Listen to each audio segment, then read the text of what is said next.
All right, welcome back to ABA exam review and the continuation of our RBT practice question series where we're going through another set of questions together and breaking them down. If you're new to the channel, welcome. If you're returning, welcome back. Please like and subscribe. Check out btexamreview.com for all of our study materials, including our combo pack. When you pass your exam, let us know so we can include you in the Sunday shoutout. Work hard, study hard. Let's get going. You successfully implemented an extinction procedure for a client's screaming behavior. After 3 weeks, the screaming had decreased to 0 occurrences per session. Today, during your session, the client suddenly begins screaming again, even though nothing has changed in the environment or your implementation. What should you do? This question is a good example of focusing on the information given to you by the question and nothing else. So in this case, we know we used an extinction procedure for screaming. After 3 weeks, the screaming decreased to 0. Which means what? That means extinction was successful. Now, during your session, the client is screaming again. What term can you think of that involves an extinction procedure working and then the behavior coming back? Well, that would be spontaneous recovery. The behavior spontaneously recovers after extinction was successful. So what do we do when spontaneous recovery occurs? That's essentially what this question is asking. A, you should restart the extinction procedure. The best response to spontaneous recovery initially is restart the extinction procedure that worked before. You don't want to start changing interventions or reinforcing or punishing or acting too dramatically in the face of spontaneous recovery. Spontaneous recovery is expected, we can plan for it, and the plan involves restarting that extinction procedure that's already worked. A looks good, read all of your answer choices. B, provide reinforcement to prevent escalation. Be very careful with spontaneous recovery that you don't accidentally reinforce a behavior that you've already gotten rid of. C, try to modify the antecedent conditions. That's not really the issue here, right? We have a problem with the screaming happening, and we're not sure why it's happening. We're not given information about why it happened. We just know it did. We know it spontaneously recovered. And we're not looking at the antecedent so much, but how we're responding to the screaming. D, you should change the reinforcement schedule. Again, you want to be very careful about what you're changing. We're not trying to overreact here. We had an extinction procedure that already worked. Re-implement that again until that behavior goes back down.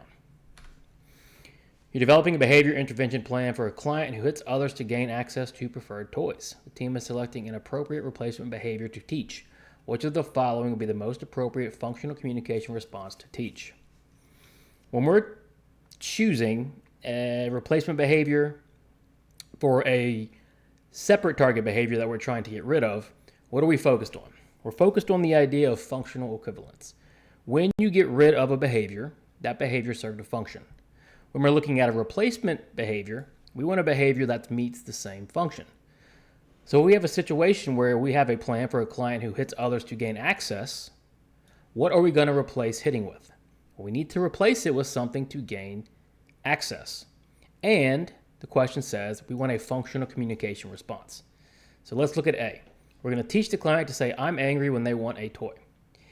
Is that socially valid? Is that functional to say, I'm angry when you want a toy? No, that does not fit into a socially valid environment, right? That does not fit into what we should be teaching to properly request access. B, teaching the client to wait quietly until someone offers them a toy. Is waiting quietly functional communication? Not necessarily, right? Is there a better way for this client to communicate what they want? C, teach the client to ask, can I have the toy please, or use a picture exchange. Good. This is much more appropriate to meet their needs and to meet the communication goal. D, teaching the client to play with different toys they already have access to.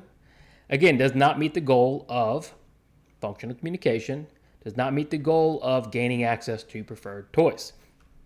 The best answer to meet both of those goals is C, teach the client to ask, can I have the toy please, or use a picture exchange. Both meet that functional communication requirement. They also help gain access and replace the old behavior. You complete a therapy session with the client and need to write your session note. The client's parent says during the session that they are concerned about starting a new medication prescribed by their psychiatrist. Which of the following should you include in your objective session documentation? What do we mean by objective session documentation? Well, after every session, you have to record notes. And when you make those notes, you want to be as objective as possible, meaning we're not giving your opinion, we're just stating factually what happened. So what does the question say happened? It says you completed a session. The client's parent says they're concerned about starting a new medication prescribed by the psychiatrist. That's all we know. So what are we going to put in our session notes based on what we know? A, parent expressed concerns about new medication and asked for my opinion on whether to start it. Does it say anywhere in the scenario that they asked for the opinion? No. So we're not putting that in the notes.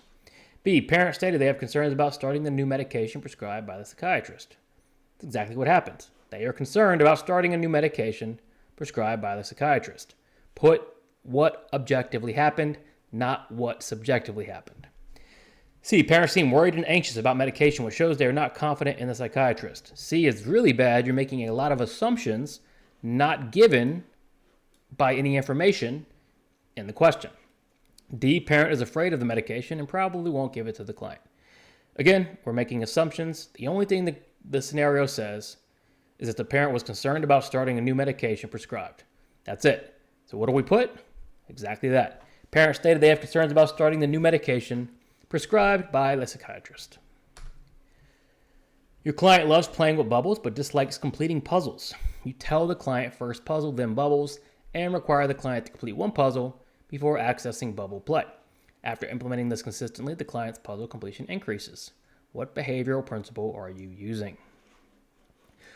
So let's think about this. We have a client. They like playing with bubbles but dislike completing puzzles. If you say first puzzle, then bubbles, what are you doing? Well, you're setting up that contingency. You're also using the opportunity to engage in a preferred response as reinforcement for engaging in a less preferred response. And what is that called? Well, that's called the Premack principle, or grandma's law. If you eat your broccoli, you get your dessert. We're using the opportunity to engage in a preferred response as reinforcement for engaging in a non-preferred response. It's not negative reinforcement because we are giving access, so that would be a positive. It's not non-contingent reinforcement because we did set up a contingency, first, then, and it isn't bribing because it's a contingency. If you do this, then you get this. We're not bribing them, we're setting up a contingency. What we're using here most likely is the Premack principle. You're collecting duration data on a client's tantrum behavior. During a 30-minute session, you record the following tantrum episodes.